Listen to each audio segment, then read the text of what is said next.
ఉమ్మడి వరంగల్ జిల్లాలో గ్రామ పంచాయతీ తుది దశ ఎన్నికల పోలింగ్ ప్రశాంతంగా కొనసాగుతుంది. హనుమకొండ జిల్లా దామర మండలం ఒగ్లాపూర్లో పలు పోలింగ్ కేంద్రాల్లో సరైన వసతులు లేక ఓటర్లు ఇబ్బందులు పడుతున్నారు. ఒగ్లాపూర్లోని టెంట్ల కింద పోలింగ్ కేంద్రాల నుంచి మరింత సమాచారాన్ని అశోక్ అందిస్తారు. మూడో విడత గ్రామ పంచాయతీ ఎన్నికల పోలింగ్ ప్రారంభమైంది. ఇప్పుడిప్పుడే ఓటర్లు తమ ఓటు హక్కును వినియోగించుకునేందుకు వస్తున్న పరిస్థితి కనబడుతుంది. మనం ప్రస్తుతం హన్మకొండ జిల్లాలోని ఒగ్లాపూర్ వద్ద ఉన్నాం. ఒగ్లాపూర్ వద్ద చూడొచ్చు, గదుల కొరత కారణంగా టెంట్లు వేసి అక్కడ పోలింగ్ నిర్వహిస్తున్న పరిస్థితి కనబడుతుంది. గదులు కొరత వల్ల 3 బూతులను ఏర్పాటు చేశారు. 3 బూతుల నుండి కూడా ఈ టెంట్లు వేసి టెంట్ల కింద ఓటు హక్కు వినియోగించుకునేందుకు అభ్యర్థులకు కూడా ఏర్పాటు చేసిన పరిస్థితి కనబడుతుంది. చూడొచ్చు, ఓటరు కూడా తమ ఓటు హక్కు వినియోగించుకునేందుకు అక్కడి నుంచి తిరిగి వచ్చి ఈ ఓటు వినియోగించుకునేందుకు పోతున్న పరిస్థితి కనబడుతుంది. ఉమ్మడి వరంగల్ జిల్లా వ్యాప్తంగా 24 మండలాలలో ఈ ఎన్నికలు జరుగుతున్నాయి.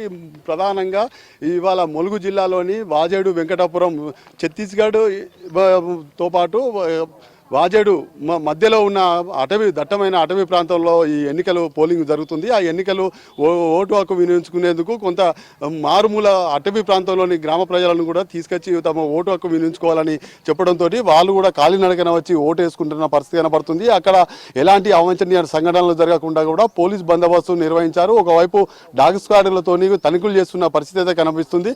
అక్కడ ఓటు హక్కు వినియోగించుకునేలా ప్రజలను అటవీ ఏజెన్సీ ప్రాంతంలోని ఆదివాసీ గిరిజన గూడాలను కూడా ప్రజలను చైతన్యవంతం చేసి అక్కడ ఓటు హక్కు వినియోగించుకునేలా కూడా అవగాహన కల్పించి ఒక్కొక్కరిని తీసుకొచ్చి ఓటు వేపిస్తున్న పరిస్థితి కనబడుతుంది. వాజేడు, వెంకటాపూర్లో ప్రత్యేక పోలీసు బలగాలను ఏర్పాటు చేసి అక్కడ ప్రధానంగా కేంద్రీకరించి అక్కడ ఓటు హక్కు వినియోగించుకునేలా కూడా ఏర్పాటు చేసిన పరిస్థితి కనబడుతుంది. ఉమ్మడి వరంగల్ జిల్లా వ్యాప్తంగా 24 మండలాలలో 564 గ్రామ పంచాయతీలకు ఎన్నికలు జరుగుతుండగా ఇందులో 30 గ్రామ పంచాయతీలకు సర్పంచులు ఏకగ్రీవం కాగా 530 గ్రామాలకు మాత్రం ఇక్కడ ఎన్నికలు నిర్వహిస్తున్నారు. ఈ ఎన్నికలలో 1276 వార్డులు ఏకగ్రీవం కాగా ఈ 530 గ్రామ సర్పంచులకు 1773 మంది పోటీ పడుతున్న పరిస్థితి కనబడుతుంది.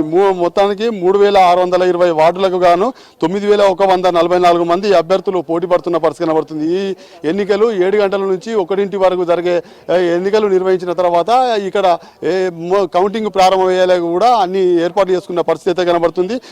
వరంగల్లో 4 మండలాలలో 109 గ్రామ పంచాయతీలకు ఎన్నికలు జరుగుతుండగా హన్మకొండ జిల్లాలో 4 మండలాలలో 68 గ్రామ పంచాయతీలకు పోలింగ్ కొనసాగుతుంది. ఈ జనగామ జిల్లాలో 3 మండలాలకు మాత్రమే ఎన్నికలు నిర్వహిస్తుండగా 91 గ్రామాలలో ఎన్నికలు జరుగుతున్నాయి. భూపాలపల్లిలో 84 మండలాలకు 81 గ్రామాలు. భూపాలపల్లి అటవీ ప్రాంతంలో కూడా ఈ ఎన్నికలు కొనసాగుతున్న క్రమంలో భారీ పోలీసు బందోబస్తు నిర్వహిస్తున్న పరిస్థితి కనబడుతుంది. ములుగు జిల్లాలలో 3 మండలాలలో 46 గ్రామ పంచాయతీలకు ఎన్నికలు జరుగుతుండగా మహిబాద్లో మాత్రం ఎక్కువ 6 మండలాలకు 169 గ్రామ పంచాయతీలలో ఈ ఎన్నికలు సజావుగా జరుగుతున్నాయి. ఈ ఎన్నికలలో ఎలాంటి అవాంఛనీయ సంఘటన జరగకుండా కూడా పోలీస్ భారీ బందోబస్తు నిర్వహిస్తున్న పరిస్థితి కనబడుతుంది. ఎక్కడ కూడా అవాంఛనీయ సంఘటన జరగకుండా ఎన్నికలు మాత్రం ప్రశాంతంగా కొనసాగుతున్న పరిస్థితి కనబడుతుంది. ఒకవైపు అధికార యంత్రాంగం కొన్ని పాఠశాలలలో గదులకు ఏర్పాటు చేసినప్పటికీ ఒగ్లాపూర్లో మాత్రం ప్రత్యేకంగా ఈ గదుల కొరత కారణంగా టెంట్లు వేసి ఆ టెంట్ల కింద ఓటు హక్కు వినియోగించుకునేలా ఏర్పాటు చేసిన పరిస్థితి కనబడుతుంది. మొత్తానికి ఉమ్మడి వరంగల్ జిల్లా వ్యాప్తంగా మాత్రం ఈ గ్రామ పంచాయతీ ఎన్నికలలో ఓటింగ్ సరళి ప్రశాంతంగా కొనసాగుతుందని చెప్పొచ్చు. విడిజన్స్ దశరథ్తో అశోక్ న్యూస్ వరంగల్.